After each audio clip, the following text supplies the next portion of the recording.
आज का प्रश्न है, प्रदूषण पर निबंध लिखिए। जैसा कि आप सभी को पता ही होगा कि हर साल बोर्ड परीक्षा में प्रदूषण पर निबंध प्रश्न आना अनिवार्य है।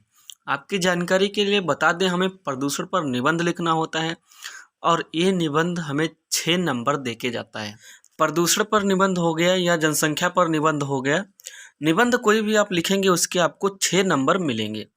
इसके लिए आपको करना क्या है, कम से कम 6 हेडिंग डाल के और साफ साफ अच्छे से वहाँ पर कम से कम 300 से 400 शब्द लिख देना है, ताकि आपको पूरे के पूरे नंबर मिल सकें। जिसके लिए यहाँ पर हम प्रश्न पढ़ने के बाद नीचे हेडिंग डालेंगे उत्तर, और उत्तर के बाद हेडिंग डालेंगे प्रदूषण। प्रदूषण हेडिंग डालने के बाद यहाँ पर हम लिखेंगे प्रदूषण, जिसे पर्यावरण प्रदूषण भी कहा जाता है। पर्यावरण में किसी भी पदार्थ या ऊर्जा का किसी भी रूप में उसके पुनर्नवीनीकरण, किसी हानि रहित रूप में संग्रहण या विघटित करने के स्तर से ज़्यादा तेजी से फैलना ही प्रदूषण कहलाता है। यहाँ पर जो ब्रैकेट में लिखा है ठोस, तरल या गैस, और इसके नीचे जैसे गर्मी, ध्वनि या रेडियोधर्मिता, ये सब आप लिख भी सकते हैं और नहीं भी लिख सकते हैं, इसका कोई ज़्यादा प्रभाव नहीं पड़ने वाला। लेकिन आपको हेडिंग साफ लिखनी है, अच्छा लिखना है, ताकि समझ में आए। यहाँ पर इतना लिखने के बाद हमारी अगली हेडिंग होगी प्रस्तावना। यहाँ पर कुछ इस तरह से प्रस्तावना हेडिंग डालने के बाद आगे लिखेंगे, विज्ञान के इस युग में मानव को जहाँ कुछ वरदान मिले हैं वहाँ कुछ अभिशाप भी मिले हैं। प्रदूषण एक ऐसा अभिशाप है जो विज्ञान की कौम में से जन्मा है और जिसे सहने के लिए अधिकांश जनता मजबूर है। प्रस्तावना हेडिंग में आपको यहाँ पर इतना लिखना है, अच्छे से लिखना है, साफ लिखना है, और हेडिंग अलग अलग लिखना है अच्छे से।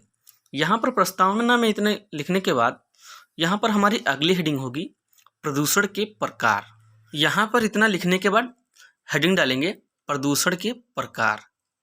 कुछ इस तरह से हेडिंग डालेंगे प्रदूषण के प्रकार, और इसके नीचे यहाँ पर लिखेंगे मूल रूप से प्रदूषण 4 प्रकार का होता है, जो नीचे उल्लिखित है या उल्लेखित है। जैसा कि नीचे आप देख सकते हैं, यहाँ पर पॉइंट 1, पॉइंट 2, पॉइंट 3 हमने पॉइंट लगा दिए हैं, लेकिन आपको वहाँ पर पॉइंट नहीं लगाना है। 1, 2, 3, 4 करके ऐसे करके हेडिंग डाल के, जैसे कि 1 वायु प्रदूषण, 2 जल प्रदूषण, 3 ध्वनि प्रदूषण और 4 मृदा प्रदूषण। यहाँ पर जैसे आप देख रहे हैं कि हमने 1, 2, 3 नंबर नहीं है, लेकिन पॉइंट 1 में वायु प्रदूषण, पॉइंट 2 में जल प्रदूषण, पॉइंट 3 ध्वनि प्रदूषण, पॉइंट 4 मृदा प्रदूषण। यहाँ पर इतना लिखने के बाद आपको पॉइंट 1 करके हेडिंग डालनी है वायु प्रदूषण, और इसके बारे में संक्षेप में लिखना है। फिर इसके बाद दूसरे के बारे में संक्षेप में लिखना है, फिर तीसरे के बारे में संक्षेप लिखना है, फिर चौथे के बारे में संक्षेप में लिखना है। जिसके लिए यहाँ पर हम सबसे पहले हेडिंग डालेंगे वायु प्रदूषण ब्लैक पेन से, और इसके आगे यहाँ पर लिखेंगे, यहाँ पर वायु प्रदूषण में लिखेंगे वायु प्रदूषण मुख्य रूप से वाहनों से गैस के उत्सर्जन के कारण होता है। बेहद ही हानिकारक गैस कारखानों तथा उद्योगों में उप उत्पाद के रूप में उत्पादित होती हैं। प्लास्टिक और पत्तियों जैसे जहरीले पदार्थों को खुले में जलाने से, वाहनों के एग्जास्ट से, रेफ्रिजरेशन उद्योग में उपयोग किए जाने वाले CFC से वायु प्रदूषण में बढ़ोतरी होती है। हाल के दशक में बेहतर आय की वजह से भारत में सड़कों पर वाहनों की संख्या में बेतहाशा बढ़ोतरी देखी गई है। ये सल्फर डाइऑक्साइड तथा कार्बन मोनोऑक्साइड जैसी हानिकारक गैसों को फैलाने के लिए भी जिम्मेदार हैं।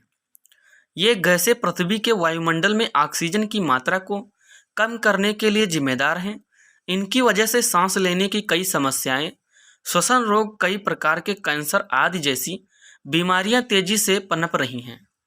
अतः वायु प्रदूषण की लाइनें यहीं पर समाप्त करेंगे। इसके बाद अगली हेडिंग डालेंगे जल प्रदूषण। पॉइंट 2 करके जल प्रदूषण हेडिंग डालेंगे, और इसके बाद यहाँ पर हम जल प्रदूषण में आगे लिखेंगे, यहाँ पर पॉइंट 2 करके कुछ इस तरह से हेडिंग डालेंगे जल प्रदूषण, और इसके बाद यहाँ पर लिखेंगे जल प्रदूषण आजकल मनुष्यों के सामने मौजूद सबसे बड़ी समस्याओं में से एक है।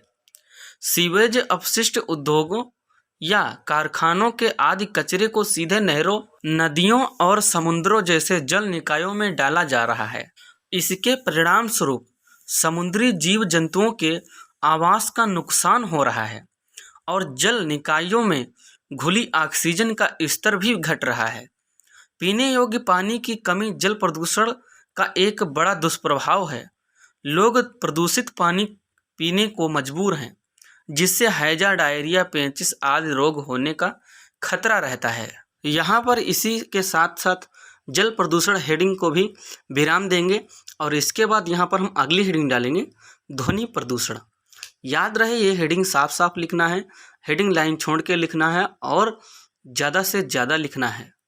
यहाँ पर कुछ इस तरह से हेडिंग डालेंगे, ध्वनि प्रदूषण, और इसके बाद लिखेंगे वायु प्रदूषण में योगदान देने के अलावा भारतीय सड़कों पर बड़ी संख्या में मौजूद वाहन ध्वनि प्रदूषण में भी भरपूर योगदान देते हैं। यह उन लोगों के लिए खतरनाक है जो शहरी क्षेत्रों में या राजमार्गों के पास रहते हैं। यह लोगों में चिंता और तनाव जैसे संबंधित मुद्दों का कारण बनता है। इसके अलावा पटाखे, कारखानों के कामकाज, लाउड स्पीकर की आवाज़ आदि भी ध्वनि प्रदूषण में अपनी भूमिका निभाते हैं। अगर इसे नियंत्रित नहीं किया गया तो यह हमारे मस्तिष्क को भी प्रभावित कर सकता है। यहाँ पर ध्वनि प्रदूषण को भी यहाँ पर समाप्त करेंगे। इसके बाद हमारी अगली हेडिंग होगी मृदा प्रदूषण।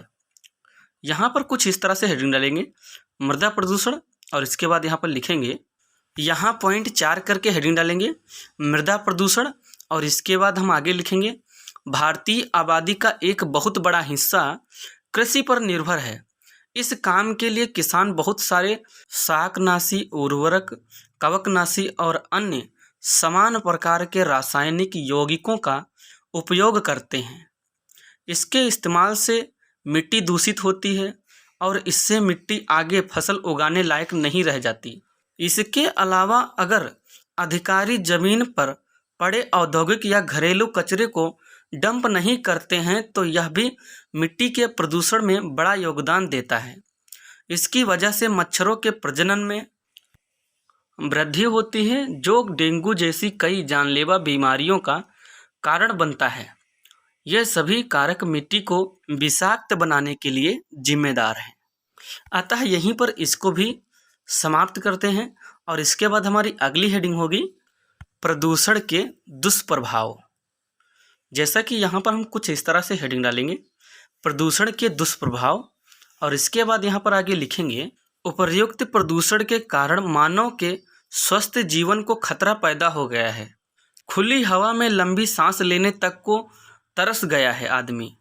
गंदे जल के कारण कई बीमारियां फसलों में चली जाती हैं, जो मनुष्य के शरीर में पहुंचकर घातक बीमारियां पैदा करती हैं। अतः इसको भी यहीं पर समाप्त करते हैं। इसके बाद हम अगली हेडिंग डालेंगे सुधार के उपाय। यहाँ पर आपको एक बात हमेशा ध्यान रखनी है कि चेक करने वाला शुरुआत में और लास्ट में ज़रूर अच्छे से देखता है। इसके लिए आपको सुधार के उपाय लास्ट हेडिंग जरूर डालना है, तो ज़रूर डालना है। सुधार के उपाय हेडिंग डालने के बाद यहाँ पर आप लिखेंगे विभिन्न प्रकार के प्रदूषण से बचने के लिए चाहिए कि अधिक से अधिक पेड़ लगाए जाएं, हरियाली की मात्रा अधिक हो, सड़कों के किनारे घने वृक्ष हों, आबादी वाले क्षेत्र खुले हों, हवादार हों, हरियाली से ओतप्रोत हो, कल कारखानों को आबादी से दूर रखना चाहिए और उनसे निकले प्रदूषित मल को नष्ट करने के उपाय सोचना चाहिए। यहाँ पर इतना लिखने के बाद अपने निबंध को विराम देना है। यहाँ पर आप देख सकते हैं कि कम से कम 6-7 हेडिंग तो हो गए होंगे। इसका मतलब आपको 6 के 6 नंबर पूरे मिल जाएंगे।